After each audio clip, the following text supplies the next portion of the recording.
Good morning, class 9th students. This is Naren Sharma, your English teacher.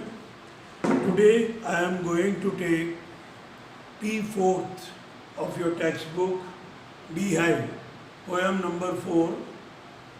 And the poem entitles Elysian of Northland. Okay, written by one of the well-known poets, Phoebe Carey. Okay, legend is an old traditional story. एक प्राचीन परंपरागत कहानियाँ जो होती है that is called legend. You can call it एक पुरानी पौराणिक कथा, right? This poem narrates the legend of an old lady who angered Saint Peter because of her greed. In this poem, actually this poem is in the form of a ballad. Ballad, ballad is a song narrating a story in short stanzas.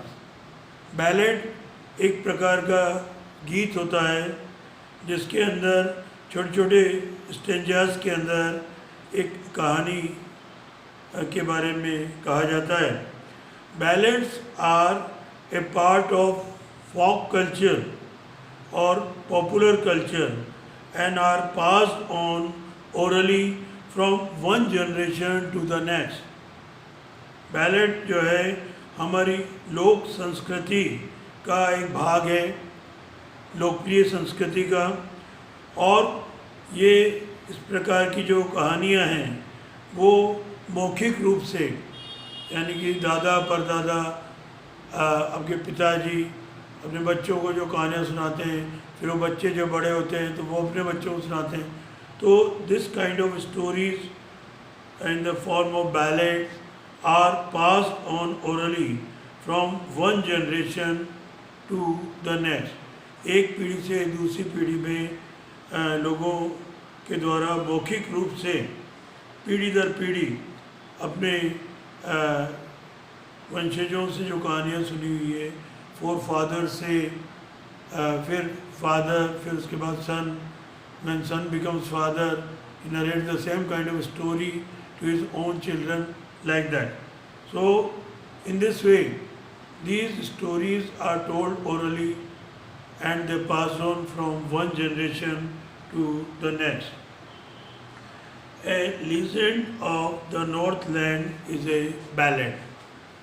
ये जो poem है Northland की एक पौराणिक कथा, ये एक ballad के रूप में, जैसा कि मैंने आपको बताया, बैलेड एक ऐसा गीत होता है जिसमें छोटे छोटे स्टेंजर्स के माध्यम से कहानी का वर्णन होता है. और बैलेड हमारी लोक संस्कृति, लोकप्रिय संस्कृति का एक भाग है जो कि एक पीढ़ी से मौखिक रूप से दूसरी पीढ़ी में पहुंचाया जाता है. Right, now let us start this poem.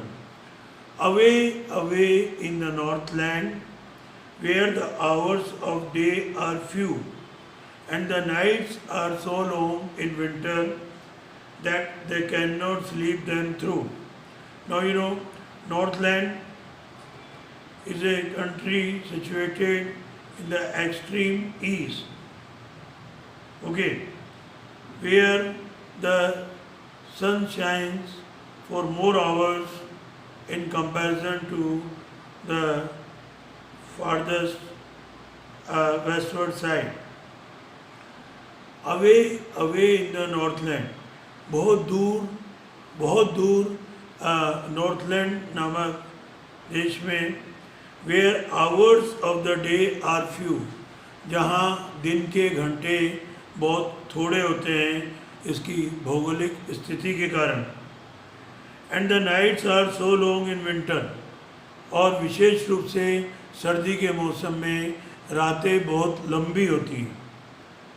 that they cannot sleep them through, और रातें इतनी लंबी होती है कि वहाँ के लोग सारी रात सो नहीं सकते.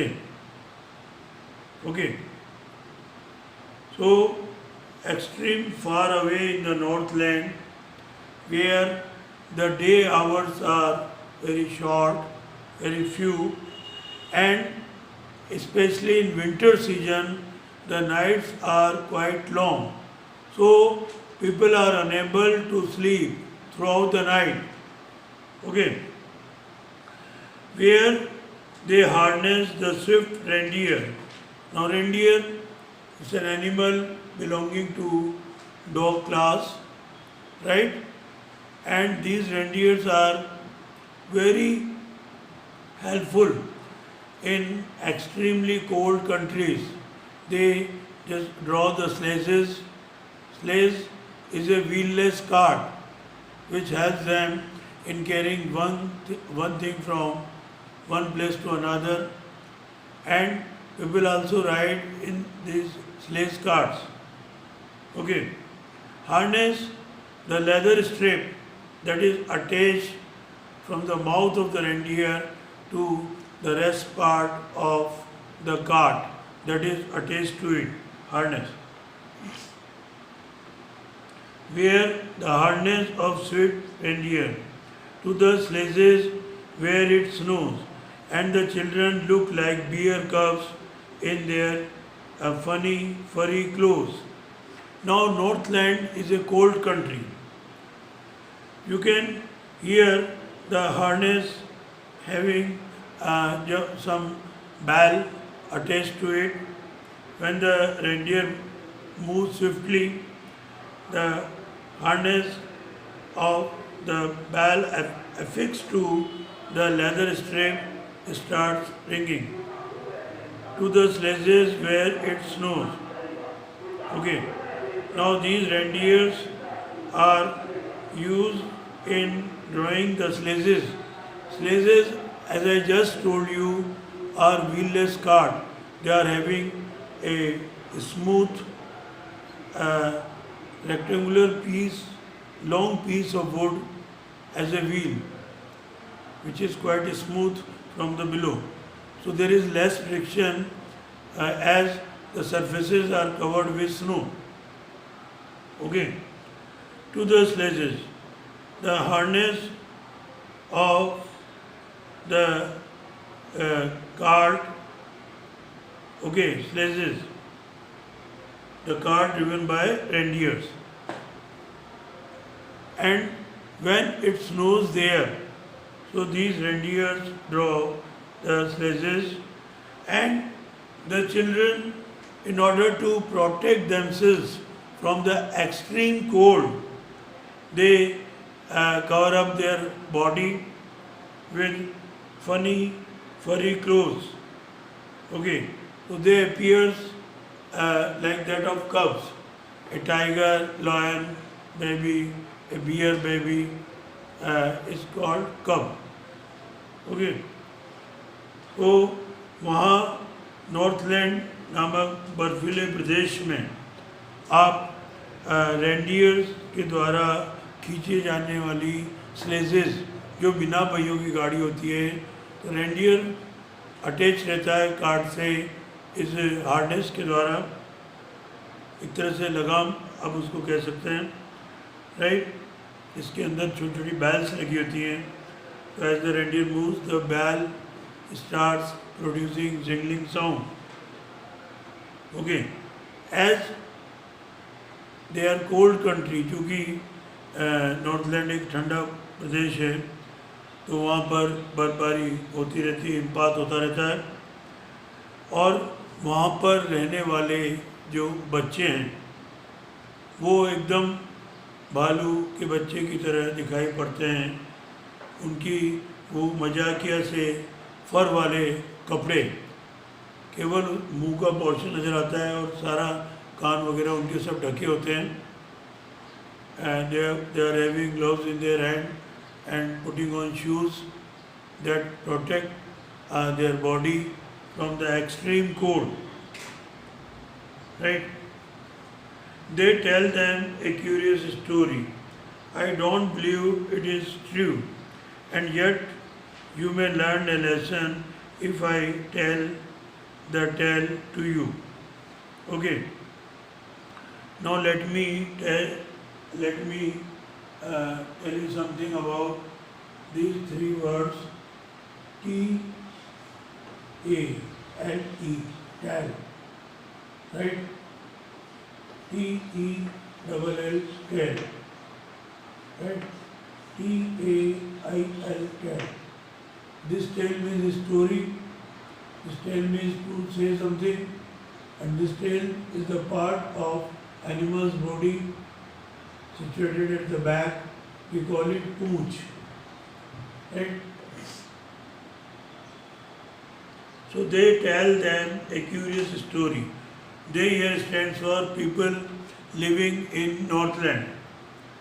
So people of Northland tell their children a curious story, a story which evokes your curiosity.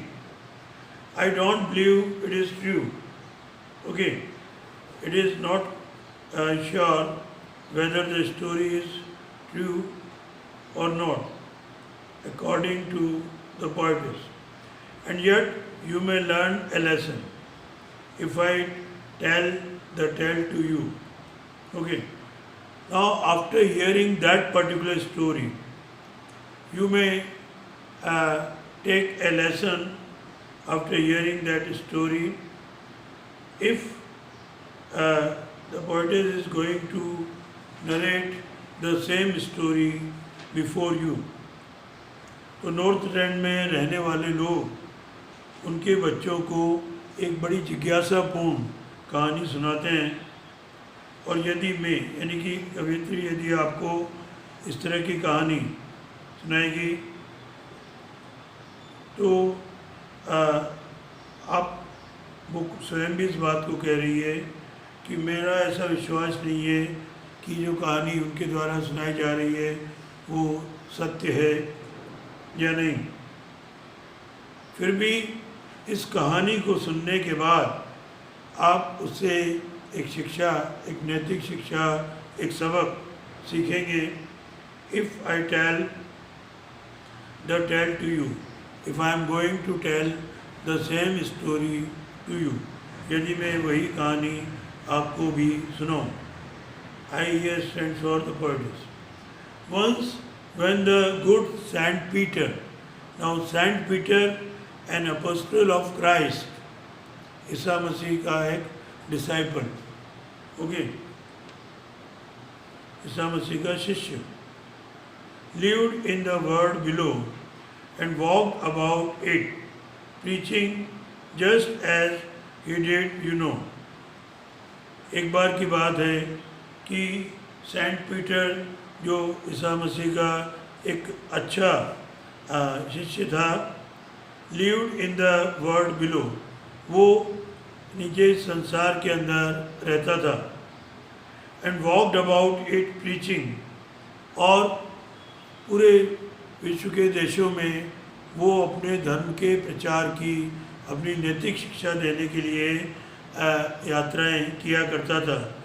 Just as it did, you know, in order to give some moral preaching to people, this Saint Peter used to travel a lot throughout the world, and just as he did journey through different countries, you know, naturally that was the time when people used to walk on foot.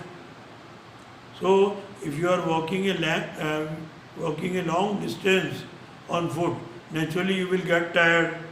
The same was the condition of Saint Peter. तो एक बार ईसा मसीह का एक अच्छा शिष्य Saint Peter, जो कि संसार में रहता था, वो यात्राएं किया करता था पैदल, अपने धार्मिक उपदेश लोगों को देते हुए, जैसा कि आप जानते हैं, ठीक है, वो सामान्य रूप से यात्राएं किया करता था।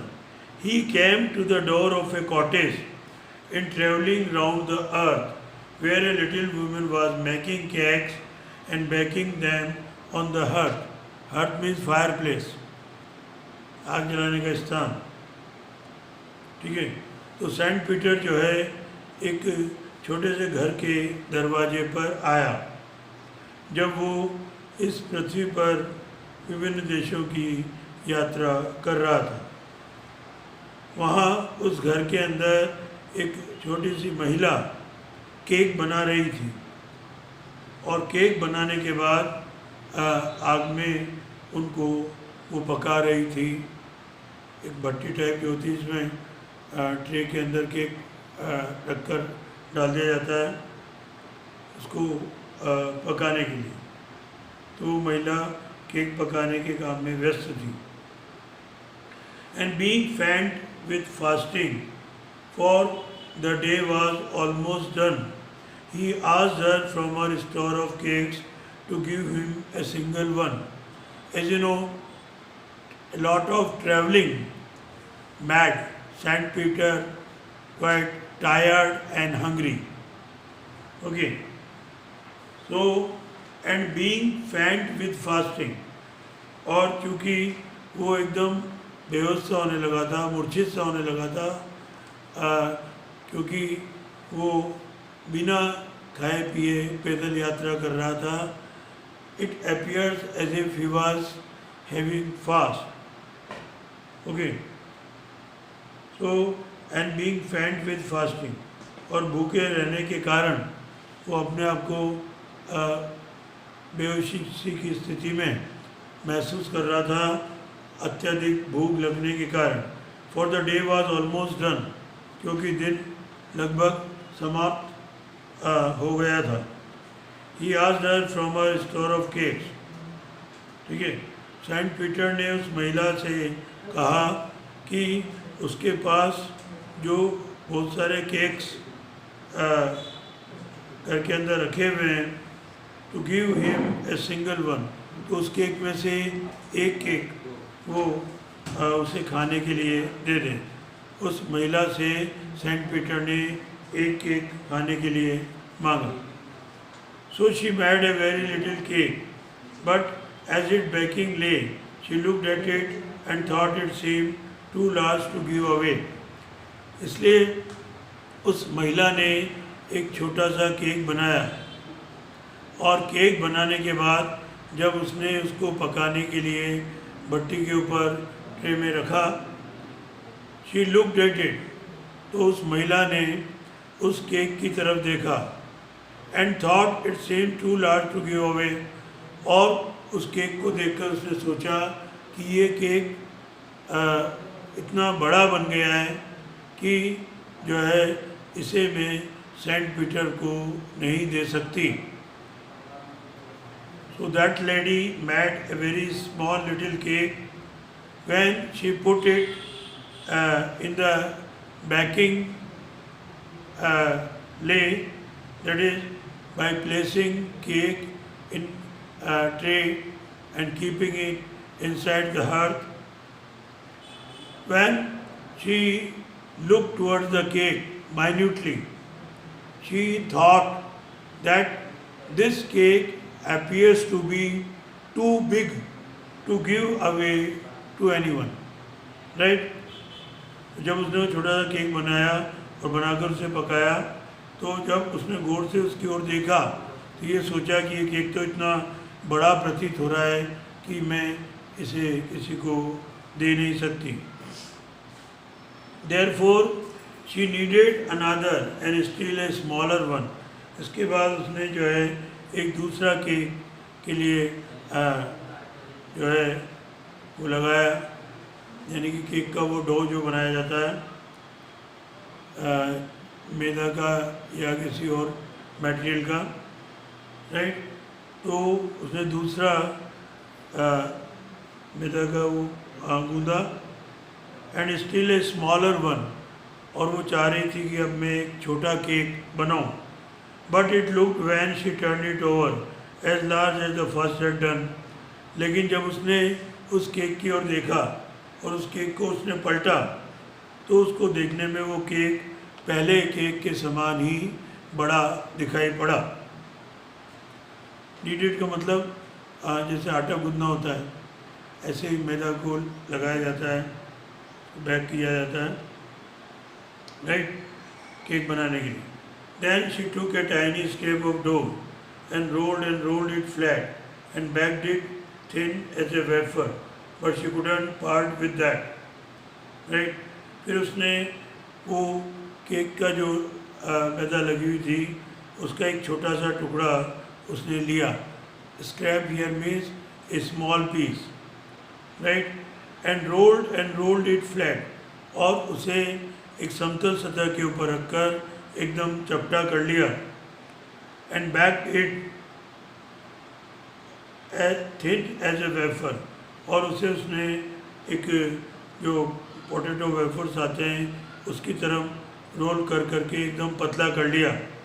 But she couldn't part with that, लेकिन जब वो केक बनकर तैयार हुआ एकदम पतला सा, तो उसके मन में लालच की भावना आई. वो अपने आप को उस पतले से केक से भी जुदा नहीं करना चाहती थी, यानी कि वो केक भी वो सेंट पीटर को नहीं देना चाहती थी.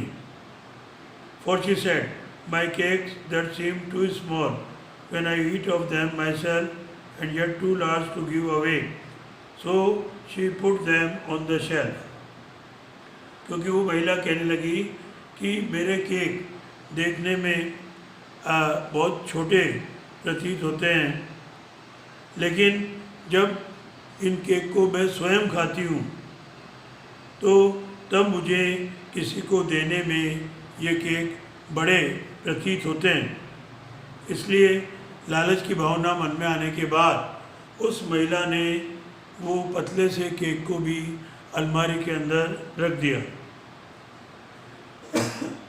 देन गुड सेंट पीटर ग्रू एंग्री, और फिर वो जो सेंट पीटर था, जब उस महिला ने उसको केक नहीं दिया तो उसको गुस्सा आ गया. For he was hungry and faint, क्योंकि वो भूखा था और भूख के कारण बेहोश होने जैसी स्थिति उसकी थी. And surely such a woman was enough to provoke a saint, और निश्चित रूप से इस प्रकार की महिला जो है का व्यवहार पर्याप्त रूप से किसी संत को गुस्सा दिलाने के लिए उपयुक्त है. Okay, so when the lady did not give any cake to Saint Peter to eat, as Saint Peter was very hungry and he was going to faint. So surely the lady felt that such behavior of that lady made Saint Peter extremely angry. Provoke means to make angry. And he said, you are far too selfish to dwell in a human form. Dwell means live. Dwell means live. To have both food and shelter and fire to keep you warm. So here again Saint Peter said, you are a very selfish lady. You are not suitable to live in the human form. To have both food and shelter. You have no right to have food as well as a place to live in and fire to keep you warm. Moreover, you are not suitable to remain in human form. You have no right to use fire in order to keep yourself warm. इसलिए यहाँ Saint Peter ने कहा कि तुम इतनी स्वार्थी और मतलबी महिला हो कि तुम्हें मनुष्य योनि में रहने का कोई अधिकार नहीं है, तुम्हें भोजन करने का और अच्छे से घर में रहने का अधिकार भी नहीं है, और उस आग का उपयोग करने का भी अधिकार नहीं है जो तुम्हारे शरीर को गर्म रखती है. Now you shall build as the birds do and shall get your scanty food by boring and boring and boring all day in the hard dry wood. Okay, अब मैं तुम्हें श्राप देता हूँ और जो है तुम मनुष्य योनि से एक पक्षी की योनि में परिवर्तित हो जाओगी, और तुम पक्षी जिस प्रकार से अपनी छोटी छोटी मात्रा में भोजन इकट्ठा करने के लिए इधर उधर भागते दौड़ते रहते हैं, ठीक है, और जैसे जो वुड पैकर बर्ड होती है, कटफोड़ा चिड़िया, वो लकड़ी पेड़ के तने के अंदर छेद करती है अपनी चोंच से, और उसके बाद वो उस कठोर सूखी लकड़ी में छेद करके अपना भोजन प्राप्त करती है. Then up she went through the chimney, never speaking a word, and out of the top flew a woodpecker, for she was changed to a bird. फिर उसके बाद वो जो महिला थी वो उस चिमनी में से होती हुई ऊपर चली गई बिना कोई एक शब्द बोले, और उस चिमनी के सबसे ऊपरी भाग से एक कटफोड़ा चिड़िया, वुडपेकर चिड़िया जो है वो उड़ान भरती हुई नज़र आई.